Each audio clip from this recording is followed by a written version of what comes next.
You are listening to Geopolitics and Empire. As a reminder, always support the Renegade transmission. Check out the website and the Substack for all those details. Joining us for the very first time is not Nikola Mirkovic, but Nikola Mirkovic, who's been carrying out humanitarian missions in Europe for more than 16 years in war zones such as Kosovo, Donbass. He's given numerous lectures on some of his experience and the historical and political reasons for the tensions between North and South, East and West. He's a regular commentator on geopolitics and international media and the author of numerous books in French. Dobro došao, Nikola. Well, Mogo. Thanks for the invitation. Thanks for coming on. You know, I had on Nikola Mirkovic the other week, and one of my listeners is like, you should talk to Nikola Mirkovic. And I'm like, who's that? French-Serbian analyst, author. And then before getting you sort of your take, anything you want to tell us about your background, your work? Yeah, I've traveled a lot. When I was a kid, my parents they would move from one spot to another, and it was always fun for me to get different views on different places and seeing the places I once lived in with another perspective, having moved. And I do think that traveling does open perspectives and the worldview. So I think that helped me quite a lot. What I can say, which is interesting, is that being brought up in different cultures, my eyes really opened during the Balkan Wars. And this is where all of a sudden I started having this idea of me living in the West and being with the good guys and being on the side of democracy and freedom of speech. And all of a sudden I was seeing that the bad guys were the people from my family. Saying, okay, what's going on? So I was getting more and more information from different outlets, trying to compare what I was hearing in the West, what I was reading in the East. And I found out that at that time, so this was around the 90s, especially 1999, the illegal Kosovo with the war and the aggression by the NATO. And then I found out that the bad guys were actually in the West. And I'm not saying that all the good guys are in the East, but there are a lot of bad guys in the West. And so that opened globally my perspective, my view, my understanding of geopolitics, of power and who's really wielding it, and what democracy, the way where democracy is being portrayed today is. So I started a lot of analysis and working from that point on, and that's been really my motivation, is try to debunk the myths of the West and try to explain just what's going on, because we do see that in the world we live today, especially here in France, mainstream media, as it is in so many countries, are just peddling a lot of false narratives, not giving access to freedom of speech, not giving access to different views. This is where it's supposed to be. Democracy is supposed to be about debating, discussing, understanding. And those are some of the themes I take to I would say, geopolitical world, because a lot of the basis of my analysis are on conflicts and power wielding. So, are we the baddies? There's that famous scene. I don't know what movie or TV show that was, but it was an American or British soldier, coming to the conclusion. Yeah, correct. That's right. Yeah. We are the baddies.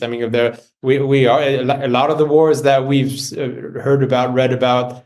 Even since the end of you could think that at the end of the Cold War, that the end of the end of history has said Fukuyama, and that now it's the triumph of liberal democracy, and that normally there should have been no more wars. And this is what we were being told. And if you take a look at those wars and you see it, Iraq 1, Iraq 2, take a look what happened in ex-Yugoslavia, take a look at Ukraine, Syria, Afghanistan. All of these modern wars actually were initiated by the West, by the US and their allies, by the power wielders of these people who are just interested in making a lot of money in these wars. And so we are definitely the baddies. It's the Institute of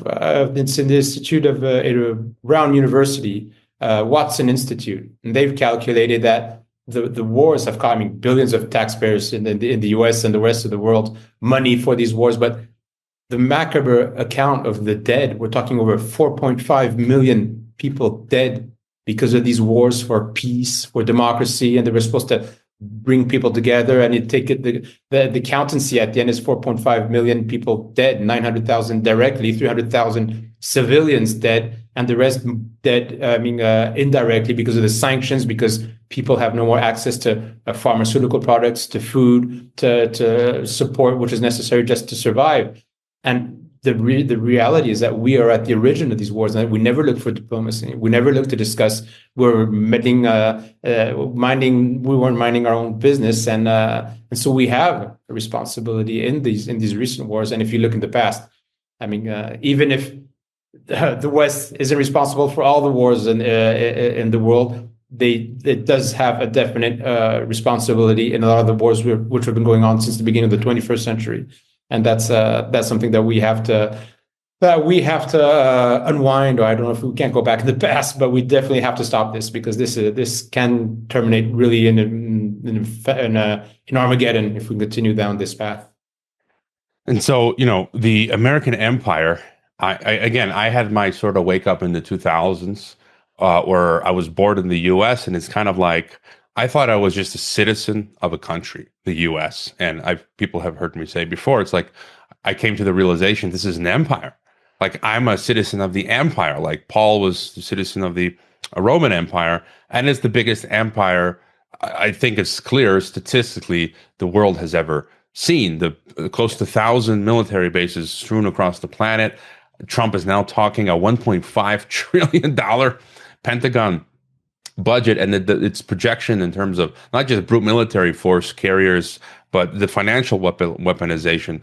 And I kind of view it as this sort of Western, you mentioned liberal globalist blob that includes the European Union. Many people don't know that the EU integration was financed 50+% by the State Department and CIA. That's academic material there. And so it's kind of like Washington, London, and Brussels are this, Illuminati triangle. And it's the propaganda, the sheer propaganda it's just so Orwellian and inverted. They talk about China as the aggressor. Meanwhile, they're taking Greenland and Venezuela and this and that. And I feel like, no, we are the aggressors trying to dominate completely the planet. So how would you, from your experience, you've lived in the US, all over the planet, how do you qualify the American empire in general, and where we are at? Some people are saying it's collapsing. Others are saying it's gaining more strength. Just your sort of quantification of the empire. I mean, definitely. I mean, we must call it an empire, and I think the biggest trick, they say the biggest trick of the devil is to make believe that he doesn't exist, and it's the same thing with the U.S. empire. So a lot of people are brought up or don't even imagine the U.S. as an empire. They're the good guys, sharing their wealth, bringing prosperity, waging these wars for justice and all this. And a matter of fact, if you look at the U.S. empire, the U.S. history. You just take a look at some of the first presidents, or even the people who could develop the U.S. They've always had this vision. They said it's the village on top of the mountain, which spoke about Northrop, the first governor of Massachusetts. Even before the U.S. was the U.S., George Washington, the first president, he spoke about the U.S. as an infant empire. John Adams, second president, said that the U.S., the republic, was pure, virtuous, and civilian, and that it would dominate the world, and it would govern forever, and introduce the notion of a perfection of man. So that's quite a big ambition for a country, which at that time is maybe like something like 10 years old or something like that. So, and they've always had this idea, we can get back to more contemporary times, Madeleine Albright saying that the U.S. is the indispensable nation. So if you look at the prominent American, I would say, politicians, and whether it be governors, whether it be presidents, they have this idea that they've got a special mission for the world, and that even some of them do call themselves an empire. So they're not even hiding this, and this is the way they conduct. And if you take a look at reality, even what the U.S. is doing today, why do you have 700, 1,000 bases or places for your military or in the world if it's not an empire? And Zbigniew Brzezinski, in his book, the Great Chessboard, globally says that Western Europe is a protectorate, and that the U.S. manages it like empires would manage their own provinces. I mean, so they're not hiding it. It's out there in the open. It's just that in the media, they don't like to recall this, and they conduct themselves as an empire. The dollar is a de facto, I would say, money for the whole world. Everybody's using the dollar, and if you use the dollar in an incorrect way compared to U.S. law, not international law, not the law of your own country, French banks have received fines up to $9 billion dollars or euros because they've had transactions with companies in Cuba or Iran, and those were on the U.S. blacklist. They didn't do anything illegal compared to French law or Iranian law, but they ended up paying $9,000 to the U.S. because their transactions were in dollars. And I mean, that's what empires do. That's not what civilized countries do. That's not what countries which respect sovereignty and international law do. And this is the way they conduct themselves. And they've got their nose everywhere. I mean, if you look at the history of the U.S., they've waged wars over 500 times since their creation, their Declaration of Independence in 1776.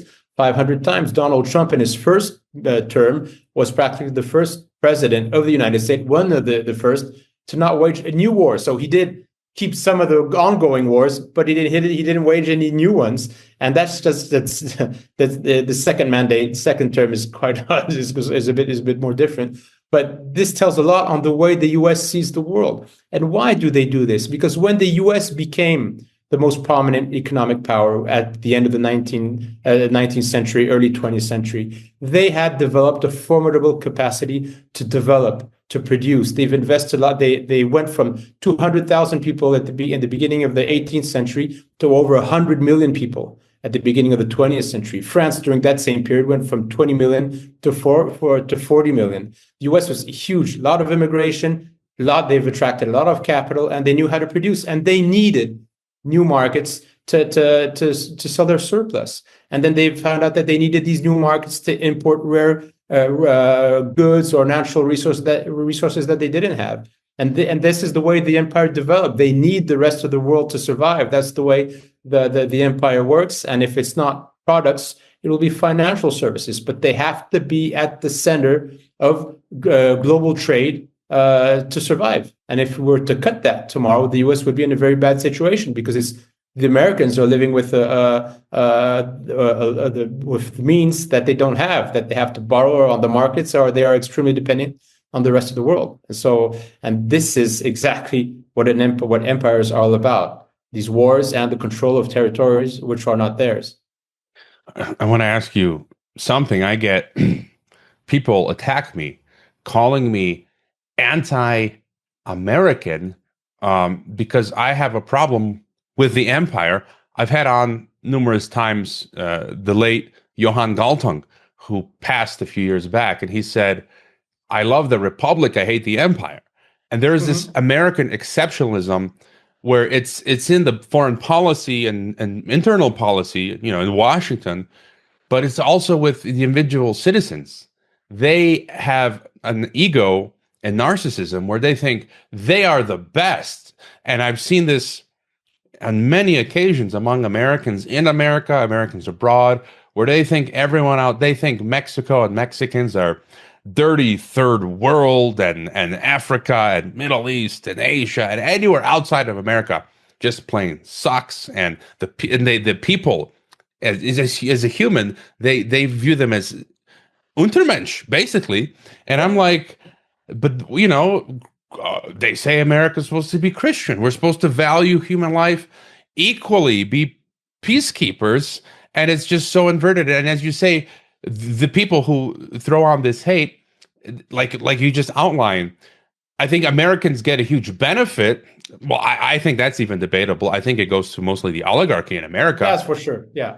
But on the surface, we benefit as being citizens of the empire. But you cannot deny that the empire it's like a lamb.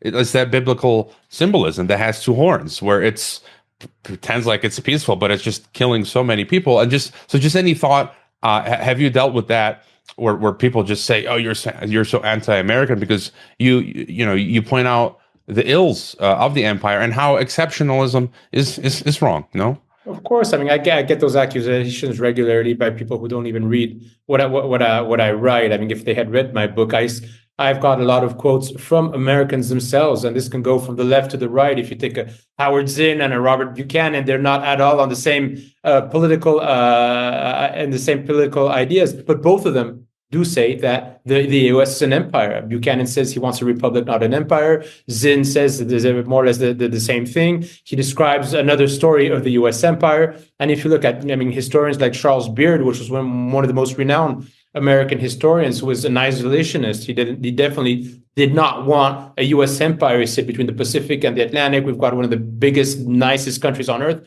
We don't need all these foreign wars. And you do have within the American society a lot of people, I would even think a majority of people, who don't want these wars, who don't want the empire. A lot of them don't even know there is an empire, but they do feel that there's something that's not good with all these wars and these American kids going out abroad and then serving as sometimes in cannon fodder. If you look at what happened in Asia in the 60s and 70s in Vietnam and Korea. So I think, no, there are a lot of Americans who are against this, and it's not being anti-American people just by saying describing what's really going on in Washington. And of course, and I think that these elites, which are not, we should not be calling them elites, but whatever, we'll call them elites because this has become the name that they've got today. They're serving themselves. And this is, Christopher Lasch explained this in his book in the 90s, and the elites, the American elites, have totally abandoned the society, and they're running the show themselves, and they could not care less of the Americans. And let's not forget that you've got over 100 million Americans, so that's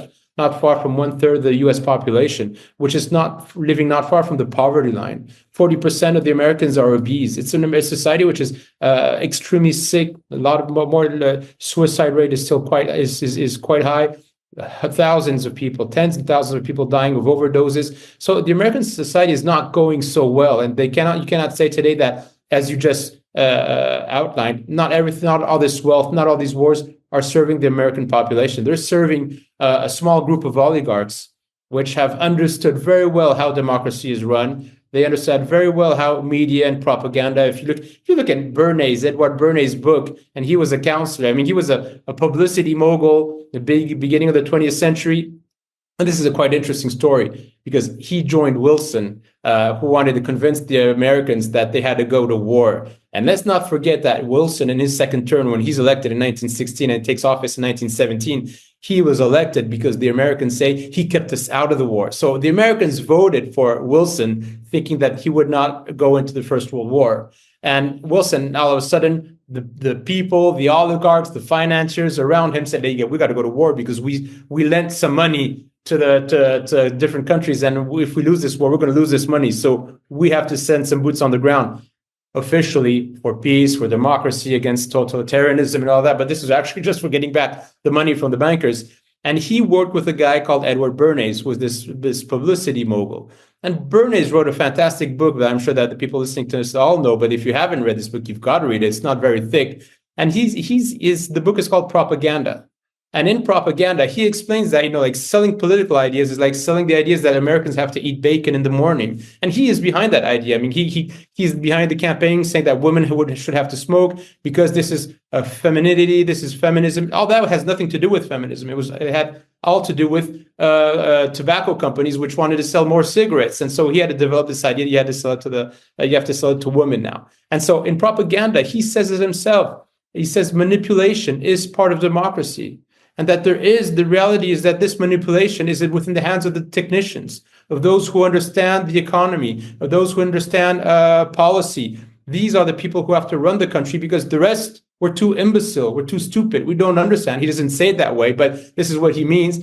And he says that, of course, these governments are run by, and he calls them a secret government. These are the terms of Edward Bernays, and it's not a confidential book. It's nothing. It's not a conspiracy theory book. This is just the guy who was helping Wilson go 180 degrees on a promise he made to the American public to convince them to go to war.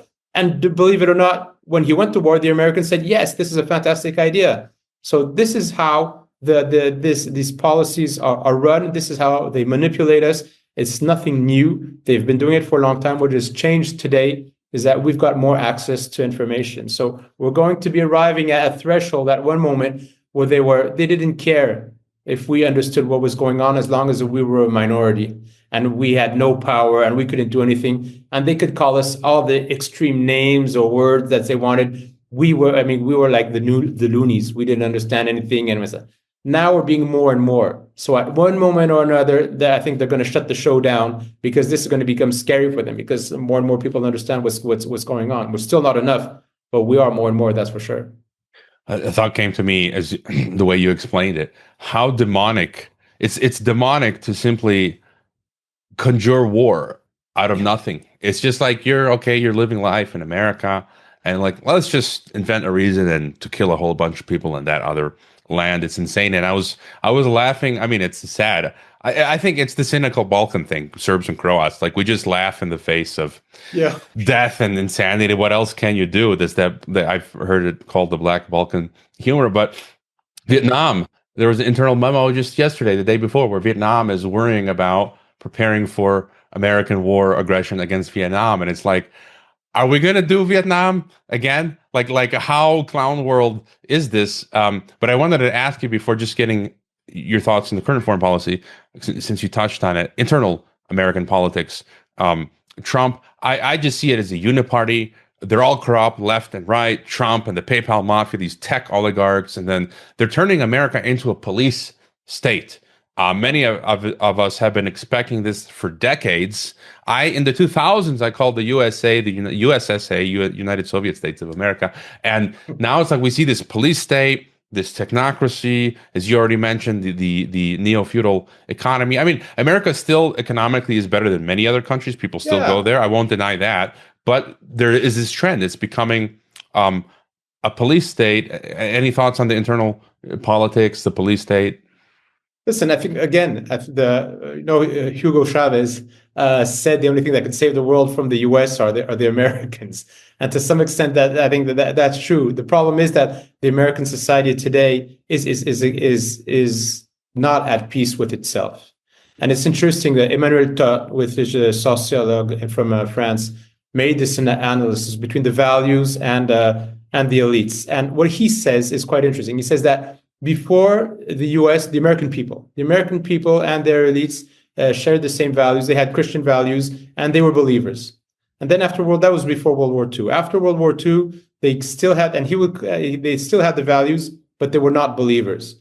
And now today, the US, they have no more values and they don't believe in anything. And I think that's the beginning of the end of the empire. Because when you start seeing your own belly as your own the purpose of your life, when you start building individualistic, hedonistic societies, where there's no more link between human beings, when the aim of the government is eavesdropping on its own citizens, when it's killing people or just demonstrating, when it's peddling all these fake news. And I mean, I don't know if at this moment or not we should speak about the Epstein files, but when you look at how these people are conducting themselves, they're I would say, from a moral point of view, from a human point of view, it's just despicable. And these are the people. This is the way the American society is going today. And so I think it's a drift.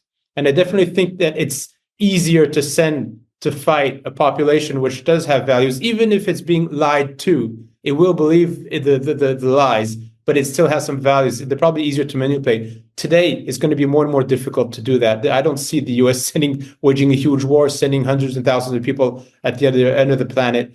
Today, it's going to be more and more complicated. And they have to have this digital planet, or this digital control of the population that we're going to, knowing who do you know, who are your friends, what are you doing, what are you talking about, what are you saying on social network. And if you're not happy with what's going on, or especially if we are not happy with what you're doing, we'll shut you out. We'll shut you out of the banks, we'll shut you out of PayPal, we'll shut you out of Amazon, we'll shut you out of this. And if you want to go to competition, good luck, because the next place for competition is China.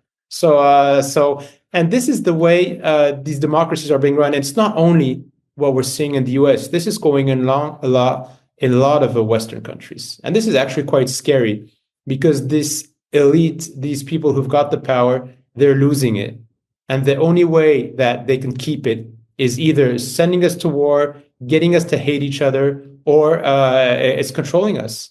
And there's a precipitation to build these platforms of mass surveillance and information, just getting all this information, all this data on every single human being, when you would think that during the medieval days, there wasn't even such thing as a passport. You could go from one country to the other, just walking, just giving your name, and that was enough. And now you've got all this biometric information, and how wide your eyes are and how big your teeth are, and they're making sure that you're that, and then they look at your Facebook and Twitter and whatever. So this is actually getting quite scary, and I don't see how this could end up well. I mean, while these people are in power, they will do everything to keep it. And so the real struggle, and this is where we arrive at the Pareto theory with this elite. They're dying out. They have nothing more to offer. And so it's important for us in the West to change this elite. It's not the political parties are part of the problem, because we see that they know how to control them. So we have to arrive at this stage where we are able to change the paradigm, change the elites, change the mentality. And that's a struggle. That's a fight. That's a big fight. But that's the only way the West can get out of this today, because the direction they're taking is a direction which is against freedom of speech, against freedom, just against liberty, and this is why people who do this, they don't have any consideration whatsoever for life. They don't care if there are 100 million poor people. They don't care if they can wage wars 1,000 miles away. They don't care making easy money off of people getting very low wages. They don't have the values. They don't have the belief. They're not afraid of God. So all they want to do is feed themselves. And this is unfortunately what has happened to the Western elite today. I've got so many questions for you, but maybe just to finish off on this thread of the specter of World War III. So the current conflicts. There's Ukraine. They want to hit Iran now. Obviously, China. We know there are Iran and Pentagon plans to dismember the Russian Federation. And look, I'm no fan. For me, I don't have any good politicians in my book. I'm no fan of Russia or China. I detest the EU. My Croatian government are vassals, puppets of Brussels. They all suck. My Mexican government sucks. But it's clear that the West wants to destroy Russia, submit China, and then turn Iran into a technocracy, like they have just turned Gaza into a technocracy, and Venezuela they want to as well. So, and then we see just this increased across the board in all countries. China is now peer almost in terms of the number of carriers that they're having. I think they've got more planes and ships and everything, and everyone is preparing, it seems, for, is it Chekhov's gun to go off in the final scene. And so what's your analysis when it comes to the Ukraine situation, Iran, and this road to a third world war? Well, I don't know. I mean, I looked for the source. I didn't find it, but they say that Einstein would have said that he didn't know what World War III would look like, but at World War IV, we'd be fighting with sticks and stones. And so I do think that there is this major risk that they're all aware of, is that we can wipe out humanity, because none of the nuclear power countries will admit defeat, and they will push on the button. And we know that that would mean total chaos. I mean, because each country which would send a nuclear missile would receive another one, and they would be without end. So I do think that that is a risk, that they're aware of that. They won't mind at all fighting until that limit. And this is scary, because at one moment you will cross that red line and something's going to happen. And if you're on the losing end of the stick, then you may want to push that button. We've never had so many, I would say, means today to make peace, right reasons to make peace. We know all about the horrors of World War I, World War II, and this elite. They couldn't care less. They don't read history books, and they think that they live away from all of this.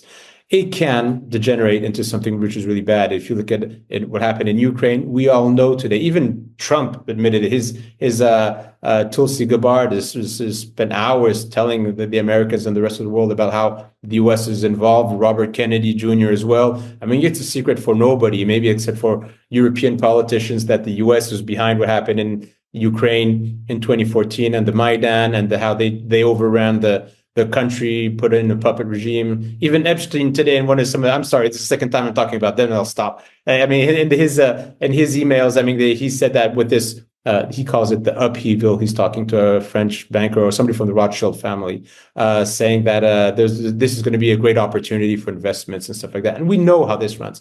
If you look at what's going on in Iran, they're talking about nuclear, Iran working on nuclear energy. The U.S. signed a treaty 10 years ago under Obama. There was already a treaty on nuclear. When Trump took power in 2016, the first thing he did was rip up this contract, and now they're going back to the table. I mean, what is the strategy behind these guys? And of course, Iran's not going to let itself dominated by the U.S. No country wants to get to be dominated. I think they'll try to resist.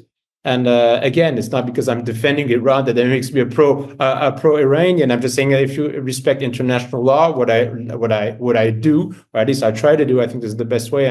I'm not saying that all these laws are the best, but at least they're there. And there's one thing which is fundamental, is that you have to respect sovereign nations and let the Iranians manage their own situations. I don't think that they're one of the oldest nations on earth. They certainly don't need the U.S. nor other countries to help them, and this can degenerate because Iran is a big partner of China. It's a big partner of the U.S. Brzezinski in the Great Chessboard says the last thing the U.S. wants is that countries get together, and he names 3 countries in the book. He said the last thing the U.S. wants is getting Iran, Russia, and China together, because that's a catastrophe for us, and we can't fight all 3 of them at the same time. And the U.S., they've painted themselves in a corner where now today they've put all 3 because of their mismanagement of international relations, because their worldview whereby they carry the big stick and they wage the wars and nobody says everything has come to an end. And there is an axis of resistance between these 3 countries, which Brzezinski said that the U.S. had absolutely to avoid. And so this can spill, I mean, this can become another great war. The problem is, what I'm saying is that it can degenerate very quickly. Can you imagine China and the US fighting face to face? I don't see this going on for long without somebody pushing the button. Same with Russia. So what I think that they're trying to do is they're trying to flex their muscles to the maximum. They're not afraid of going to war, but they just want to make sure where that red line is, because they want to split the power. That's what they're doing now. That's just you get part of Latin America, I get part of Eastern Europe, you get part of Asia, and the Europeans are working and saying, what do we get? And you say, you don't get anything. You're still a vassal. You obey to Washington. You're the big loser. So this is the big game that they're playing, and it's nothing new. And actually, if you look at the history, big nations, huge nations, very rich nations, wealthy nations, this is what they do. I mean, power brings power, and this is what they're looking for. I think the big difference between what previous big nations did is that they had probably more consideration for the human beings. And we do have a lot of examples showing that they didn't always have, but they probably had more than today. Because the U.S. could, obliterate Iran if the head of the U.S. would do that, if they could. Thing is that today we've seen also that the U.S.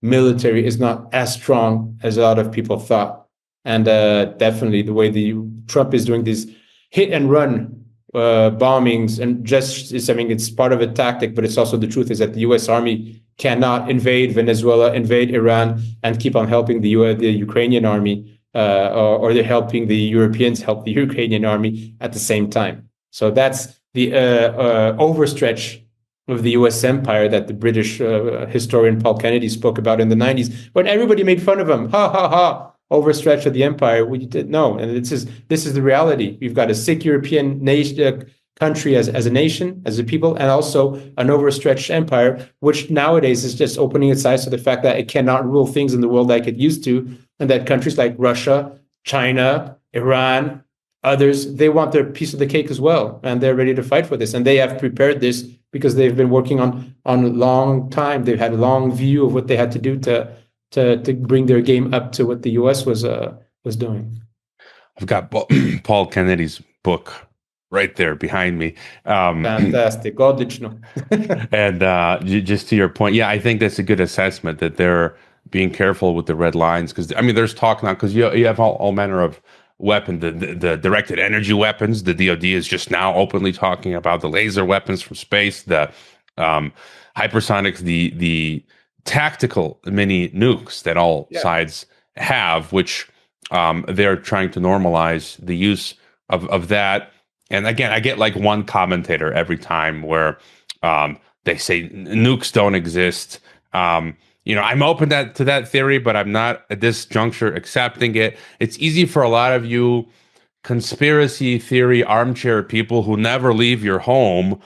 Go visit a nuclear test site. I lived in Semey, Kazakhstan, which is 100 clicks from the Soviet Union's principal nuclear test site. And I went to a ground zero. I had 2 of my own Geiger counters and tested. It was radioactive. They built out mock metros in thousands of kilometers of space. Like they were just doing that for fun. It was all fake, And so I just want to put that out there for that one person who's like, nukes aren't real. This podcast sucks. I'm turning it off. It says, guys, come on. There's nuclear power plants and all that. Anyways, a different discussion. But before getting your thoughts on the East, just real quick, the collapse of empire. Is it how do you see? Is it going to be decades, just slow decline? Maybe the dollar hyperinflates. I've had Dmitry Orlov on the podcast, I think 5 times over the years, and he wrote the book Reinventing Collapse and how the U.S. would have its USSR collapse moment. I'm careful where I can see it going in either direction. I'm unsure. Depending on a cataclysmic event that can happen tomorrow. How do you sort of see the decline of Pax Americana? The way I see it is that this is the paradox. I mean, although I think a lot of people like to see the disappearance of the American empire. I'm not saying the United States, but the American empire. The truth is that it's so big today, and I don't believe it's too big to fail. But if it were to decline radically, this would bring the rest of the world down because we're all linked to the dollar, we're all linked to interest and stuff going on in Wall Street and all that. So I think the ideal situation is a quick but steady decline so that the US just becomes another normal country. And it will always remain a country of over 350 million people. It will remain a big country. It's got a lot of resources. It will always have way more than I would say a smaller country like Luxembourg. And I've got a lot of respect for people from Luxembourg, but that's just the fact when you've got 2 countries which are totally dimensioned and totally differently.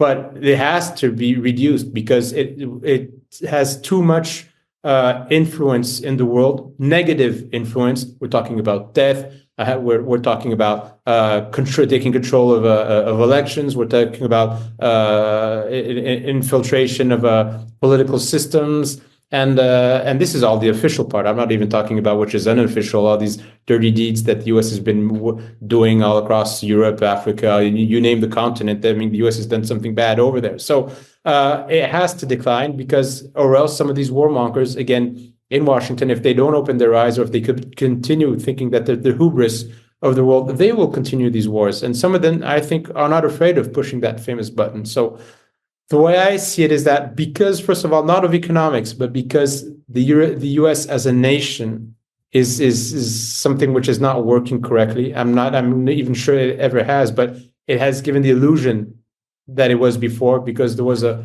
majority of white Anglo-Saxon Protestants, and of course a lot of the immigrants or the black population or the black American population was disregarded. Now it's a mixture of a lot of different countries. The Americans don't even know themselves what they have, and they're losing the values. Again, this is something which is important for me. When the only thing you've got to offer is individualism, then you don't need a nation anymore. It's just each one is alone defending his own interests, and that means that the nation is gonna fall. So that's the way I see it. I see it as the American as a country which has lost its values, whatever it had as values, is going to crumble. But you do have the crazies, those the Lindsey Grahams, who are all these neocons who are still around the government, around Trump, and all their military-industrial complex friends. Let's not forget that this term military-industrial complex was coined by Eisenhower, an American president, and during his whole campaign, Trump talked about this deep state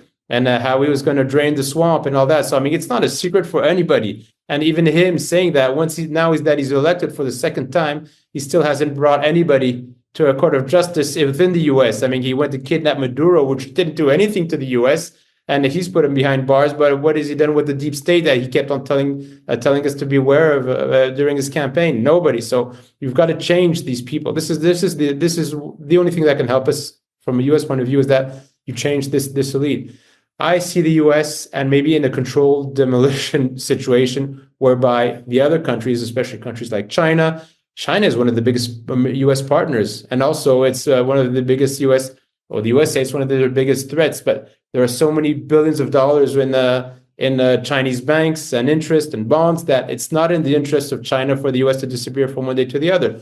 So I think slowly but surely they're going to de-dollarize. So is Iran. So is Russia. So are different BRICS countries. Even the European Union is going into that direction. And it's the interest that slowly but surely you reduce the power, the influence of the U.S. to make sure that you avoid the wars. Now you've got to, at the same time, get rid of those who think that the only way that the U.S. can survive is by the hubris, by being this huge country which wages wars. They're the guys who we've got to single out and get rid of. How do you assess then the East? All this talk of BRICS, the multipolar world, China. Just this week, Xi Jinping came out and says now he wants to make the yuan a global reserve. It's at a paltry less than 2%. Use, I think euro. I read FT said euro's at 20%. Yeah. US is at 50%, down from 70%.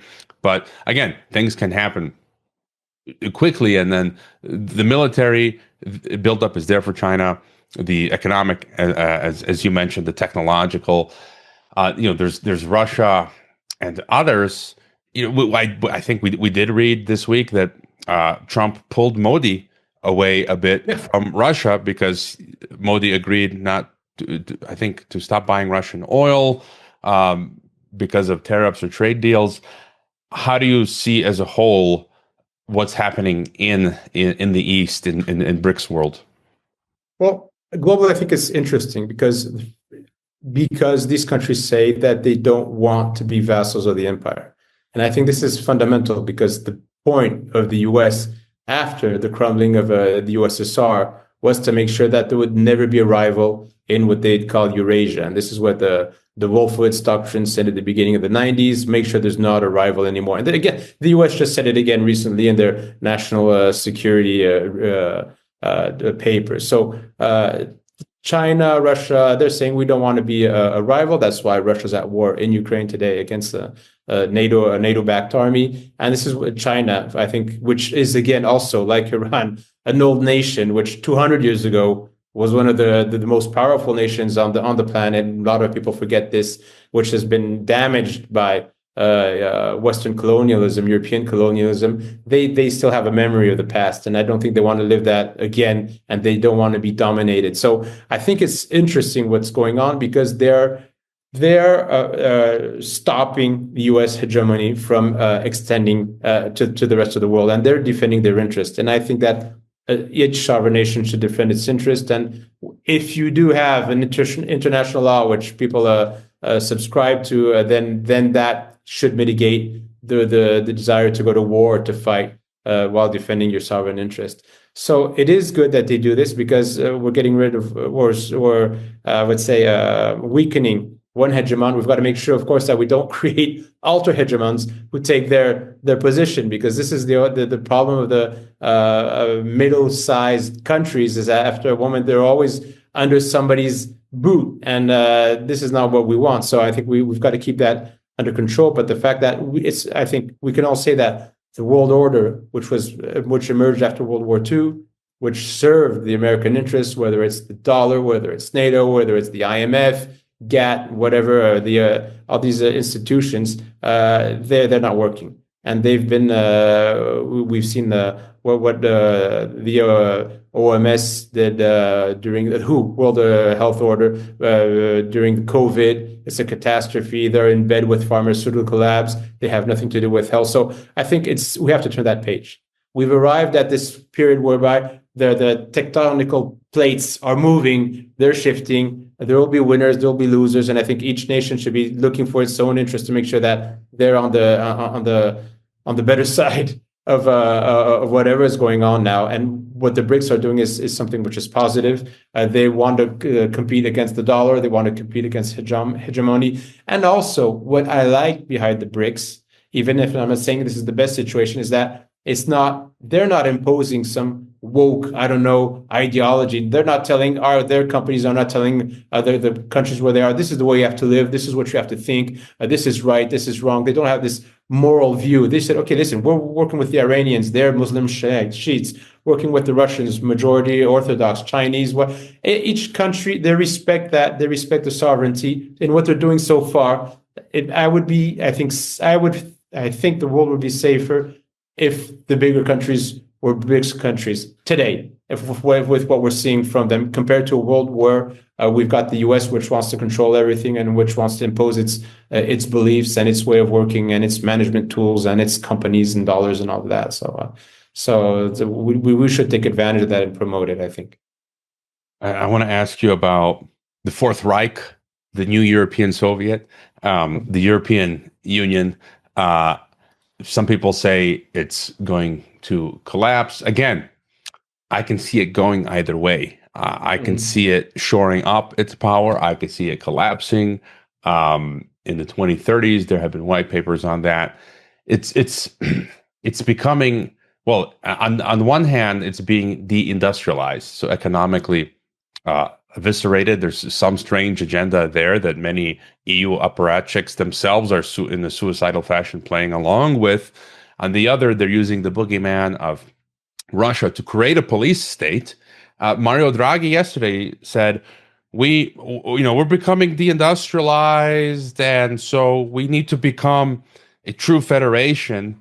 And I'm like, that was the plan from the beginning. I found a George Washington quote from the 1700s where Washington said, after the United States of America, we shall have a United States of Europe. Wow. And in the writings of the Eurocrats themselves in the early 1900s, they say that the plan was a true federation. So Draghi, he's lying to us. I can't stop thinking of Solzhenitsyn's quote that they know that we know that they know that we know they're lying, and so the EU is becoming totalitarian. Just all sorts of laws you can't move without asking permission anymore. What's your assessment of the European Union, and what do other people that think of the EU? The EU is definitely the sick man of the world today. The European economies are good. I mean, they're in the doldrums. The country like France, which I know very well, its indebtedness is over 113%. It's got its deficit is over 6%. And again, the situation, as in the US, we're in a situation where there are massive social problems. I think this is something, some of the indicators, a lot of people they don't look at, but there has been massive immigration. The French, they don't even know who they are again. They are today. France has one of the biggest suicide rates in Europe, and the whole French society is actually collapsing. And if you look at the economies and if you look at the social indicators, they're clearly not good. And they're not good in France, and they're not better in Germany, Italy, or maybe Slovenia. I think is maybe one of the only countries where they're getting out. But it's tough everywhere. And this is partly, and I think a lot of it has to do with the creation of the European Union, because this creation, it's like the USSR, if you want. They put all these countries together and they said, we're going to make one big country, we're going to make one big nation, and we're going to centralize everything. And nobody's going to vote for the counselors on top. We were going to nominate them. They will be nominated. Nobody's going to vote. There's not going to be democracy. We will take the rules.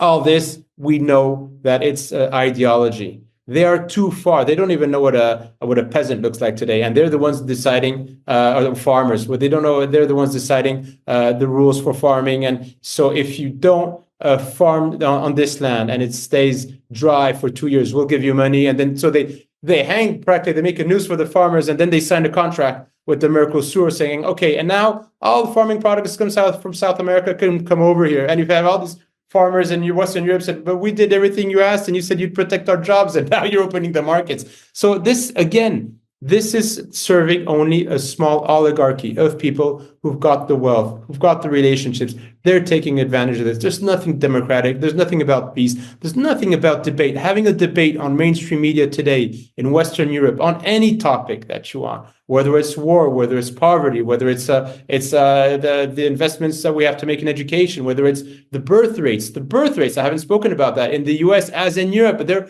going down. How can you have a nation if you don't have any more youth? We're going to be just an aging population, and there's no such thing in the history of man as an aging population, which is distributing wealth and which is keeping prosperity. I mean, that just doesn't exist. So all these indicators are bad, and people like Draghi, like Macron, like Merz, they say, well, instead of admitting that the European Union, which, and you rightly said at the beginning of the interview, was an American plan. I mean, that we have during the whole Marshall Plan, we've got Hoff, which was one of the first administrators of the Marshall Plan, said that the goal was integrating Europe, and that the Karl Friedrich, which was a German thinker, which became a U.S. citizen, said that building an integrated Europe was a stepping stone to making a federalized world. I mean, these are the globalists, and this is exactly what they wanted. And instead of admitting that it's a failure, because if you look at all these indicators, they're all bad. They're all bad. Instead of saying we made a mistake, we made an error, let's get back to sovereign states, let's find another way of cooperating. They say no, it's because we don't have enough Europe. We don't have enough. These rules on the size of tomatoes, on the size of which side of the street you're allowed to walk on, or when you have to cross the street, or how many papers you have to fill in to get to fill in an application. They're saying we need more of this. They want a federal Europe because, again, they're losing it.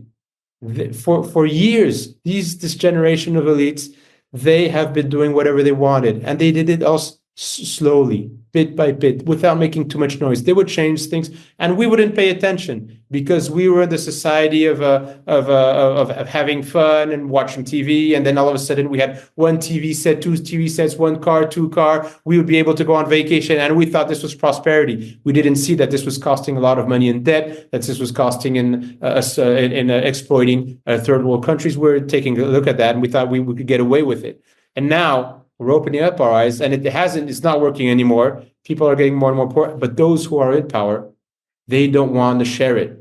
They don't want to give it back. They stole it. They took it away. This is what Christopher Lasch told us about. Peter Turchin told us about this as well. We have so many people in France, people like Christophe Grilly, they talked to us about this. And actually, this is quite a funny quote. I was reading again not so long ago, Alexis de Tocqueville, who visited the US in the middle of the 18th century, and he described all of this.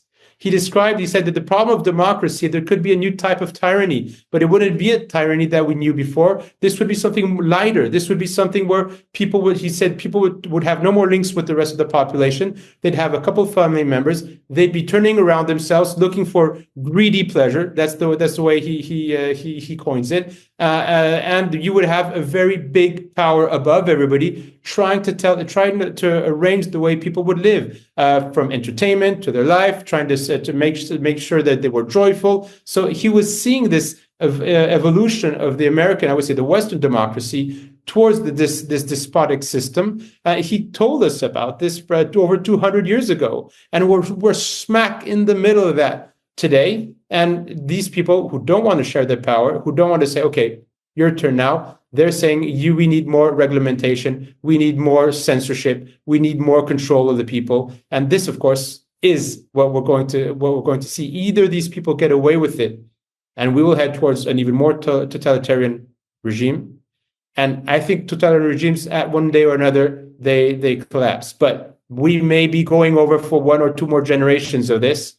Either the current system collapses because Actually, you saw in France a couple of years ago, the Yellow Vest movement was actually quite big, and it has developed. We don't see it on the streets anymore, but the people who have woken up at that moment, who started reading other books, who started watching other podcasts, and they're thinking differently. And these ideas are making their way through, I would say, the French social society and the European social society. So that's positive. We have to be ready with, as I said again, my main idea is we have to have the elites, the real specialists, who have at heart defending the interests of the peoples of the different countries. We have to find this generation of people who are able to take over. This is what we don't have today. A lot of people think that opposition parties, but a lot of these are controlled opposition parties. If we change the political parties, they will change something. And unfortunately, that doesn't work that way. The system is so corrupt that we know how the main media works, mainstream media works, and they push the parties. So you may think that you're voting for somebody which is with a new program, or he'll defend your interests, but he's actually defending the interests of those who still are in control of the system. So we really have to do something alternative, generate this new elite, and keep on. I mean, just explaining what we see, this analysis that we're doing this evening. We have to share these podcasts. We have to share this information so that people open their eyes, because those who are controlling the system, they're actually very few. They've got a lot of money. They're very powerful, but they aren't so many. So I think that if we're more and more to understand this, and French does have a history of toppling its own government, well, we can have something quite interesting going on in Western Europe in the years to come. And anyways, I hope for that. I remember in the 2000s, and I was there, I heard her say it, my grandmother in Dalmatia. So Croatia unfortunately joined the EU in 2013. We lost our kuna currency 3 years ago. But I remember my grandmother saying, even back then, they were talking about, everyone makes their own rakia, shlivovica, right? Yeah. Wine, you name it, that the EU was going to, they're implementing all these sorts of rules where there was talk of you would have to pay a tax on homemade rakia, even for self-consumption, which was, we just had it for ourselves, wine and whatever. And she's like, I'm glad I'll be dead by the time that happens. And she indeed did pass of old age before 2013 when we joined the EU. And just a final note on what you outlined, I totally agree with you. This despotic system, this technocracy. I don't know, you're probably aware of, I can't say his name, that French geopolitician, Aymeric Chaprad. Aymeric Chaprad, yeah. Yeah. Aymeric Chaprad, yeah. Have you ever met him? Or yes.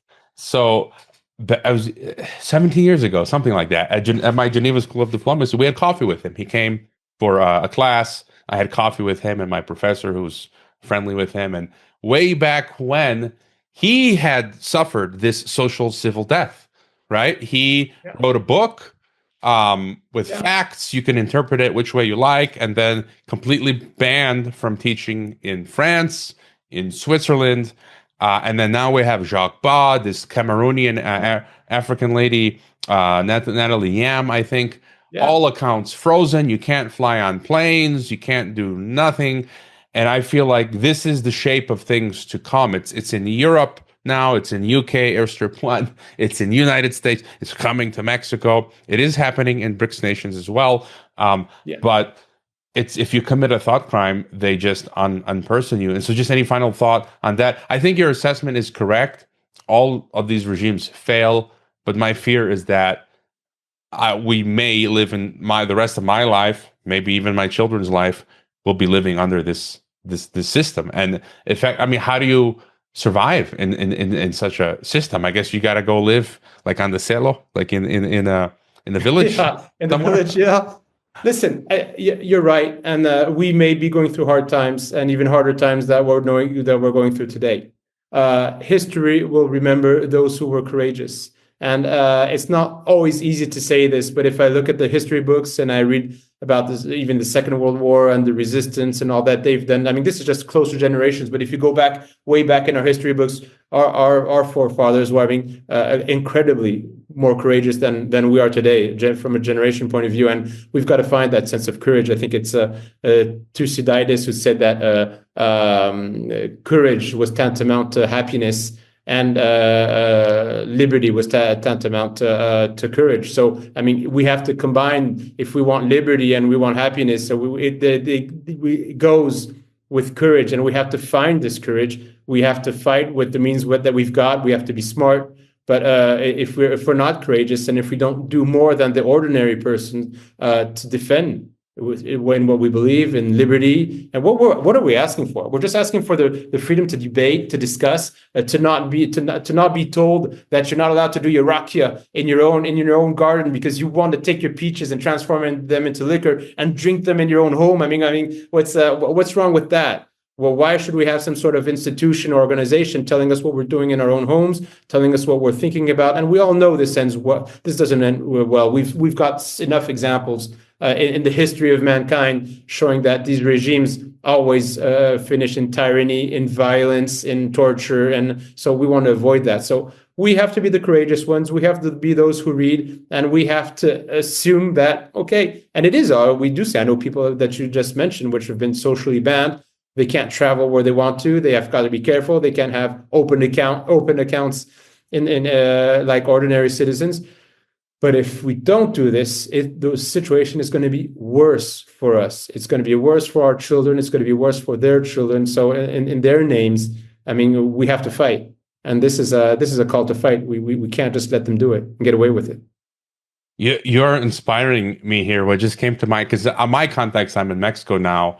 And what came to my mind was Viva Cristo Rey, which one century ago, the movie was very good, where the Masonic Marxist government of Mexico attempted to kill and exterminate, Catholics, Christians, and the same Mexican government today is implementing the same style of government that the EU is and the US, and I kind of almost want to revive that. So the next and what you mentioned, them coming into our homes, that's what the Mexican government is. Again, it's happening all over the place, and that's what they're trying to do now as we speak. And I'm kind of like, we should do a 2.0, a sequel of Viva Cristo Rey, and Cristo Rey, and be like you say, courageous, and come hell or high water. Listeners know recently they installed biometric exit entry in my community, and I said, to hell with it, I'm not doing this, and I forced them to produce a physical key. And yeah, I mean, I think your message is very inspiring. I mean, what else is there to do? We're gonna fight, or die fighting, going down with the ship. We've covered a lot. Is there anything else you think is important to get across? I think that this is let's not lose hope. I think this is fundamental. I mean, this is something which is important. I mean, I'm a Christian. I have faith, and what's important for me is, at the end, is what did I do with my life? So if I lived happily in a nice little home and all that, but I closed my eyes because we were not treating people fairly, if I closed my eyes because I was participating directly or indirectly into exploitation, I know that on Judgment Day, my situation is going to be pretty dire, pretty bad. So what is important for me is that with these values that I talk about, which I think are just human values. I mean, for me, they're linked to religion because of my Christian faith, but I do know people from other faiths and other walks of life have high values, and we've got to live with those values. And I do think that it's not easy every day, and I'm definitely not a saint. But what I'm saying is that if we have high standards of values and we try to live with those values, we will change the system, because those who are ruling the system today, they don't have values. They couldn't care less. They would pay to kill their own, or they'd kill their parents, to get a better job, or to get 2 tickets to go see I don't know, Marilyn Manson or some star, whatever. I don't know. So we're not like that. So we'll be the ones who have the values, and I think that history will show us that we were right, and that they will remember those who fought for these values and for liberty, for justice. I mean, this is something which is common to all men. Two societies talked about this in antiquity. Nothing has changed since then. So we've got to fight against the oppressors and make sure that our level of the game as individuals and with whatever we do in society is at the level of the I would say of the values that we're fighting for. So let's remain positive and keep the contact. Contact networks. That's extremely important. We can't. They want to make us that we live alone. Just that big corporations, big state, digital following us all around. But they don't want us living in networks. They don't want us with families. So let's keep the families, get the big families, get all the friends, and keep the human contact. And that's something that today they still can't take away from us. That is a great high note to end on. I'll leave your link in the description to your X account. I believe most of your commentary is in French. You've got books in French, so if there's listeners that speak French, I know there are some, they can get your books in French. I've seen you also give appearances in English on some platforms. So where are the best places for people to find you? I would say, globally on X. I do some comments in English once in a while. I do share some information that I find quite interesting, coming sometimes out of the US, as we said before. Sometimes I do interviews on platforms. If you write my name and write geopolitics instead of Geopolitics, for example, then you can maybe find me on some of the different debates or discussions I'm sharing on across the world with people like-minded or who want to try to get to get down to the bottom of things, understand what's going on. So I'm on Facebook as well. So if you're interested, all right, the link is in the description. Hvala, Nikola. Hvala tebi. Čujemo se.